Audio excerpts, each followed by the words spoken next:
Cade Cunningham after Pistons break 28-game losing streak. I feel amazing. Man, I feel amazing. Yeah, this is my first time trying not to just be, cheesing right now in this interview, but I feel good. It's been a long time coming, so don't want to go back to where we were. What did you see in your team tonight? Just to battle and finish this one out.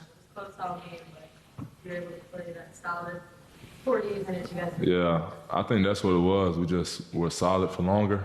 48 minutes is what we've been preaching, and we've had slips that were just digging ourselves too deep of a hole, but this game just felt like solid throughout.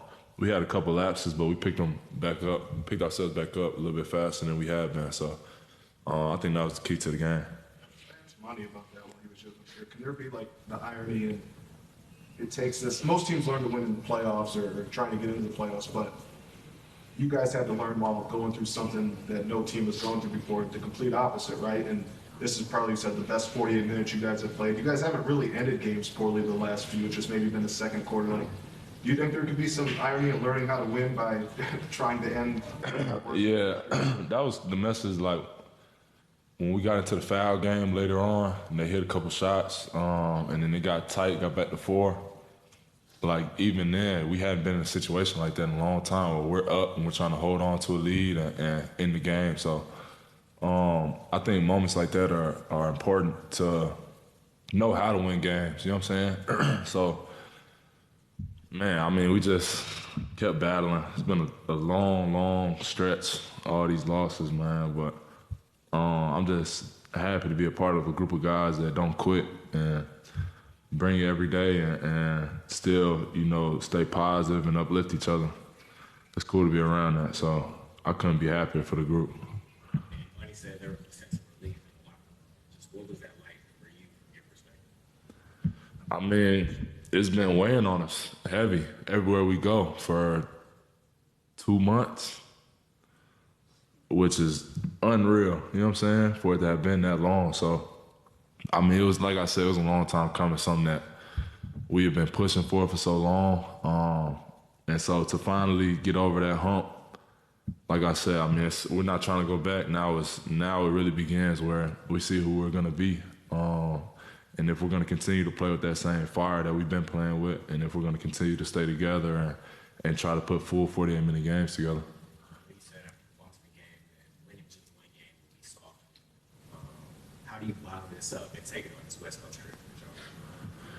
We got to keep the same fire. I mean, at the end of the day, that's our 3rd win. So we're not anywhere close to where we feel like we should be. We dug ourselves a deep hole, but we just, day by day try to get ourselves out of it. And this was a good start today against a good Toronto team that smacked us last time we played them in Toronto. So it was a good win for us to bounce back and get this one. And now we take it to Houston and try to keep it going. Cade Cunningham after Pistons break 28-game losing streak. Yeah, he was huge for us. It felt like he had his double-double early. Yeah, I mean, his presence is huge for us. He does so many things. So he's going to continue to do that for us. And, we'd love to have him. It's so easy to play with him. So it's fun, man. It was a great win.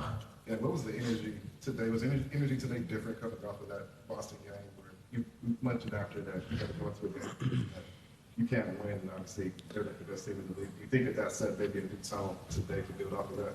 Yeah,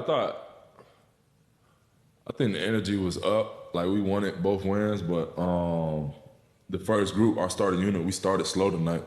So I think that was a little bit different. We started really well in Boston, and tonight we started slow, and our bench came in, and they really picked us up, which was huge for us. And then from there, we kind of maintained it. But our bench really brought the energy for us, and then second half, we were just solid. Since you've been in the league, Alec Burks has done nothing but big shots, and he's gone through his last month and a half. There's not anything like himself. As a young guy, like, what have you said to him, if at all, if anything at all, to try to just make sure you guys show that you still believe him? Yeah, I mean, like he always says, it always comes back around with anything, you know. So, I mean, I always say that to him. I call him all buckets. Because, I mean, like you said, since I've been in the league, when he was with New York, I didn't like playing against him.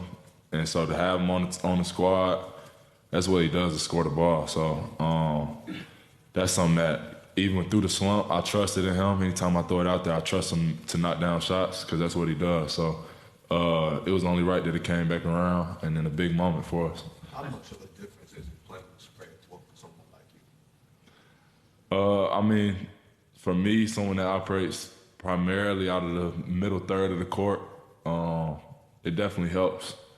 It helps me and JD's pick and roll a lot. I think, having a longer rotation for guys that want to come in and help on us.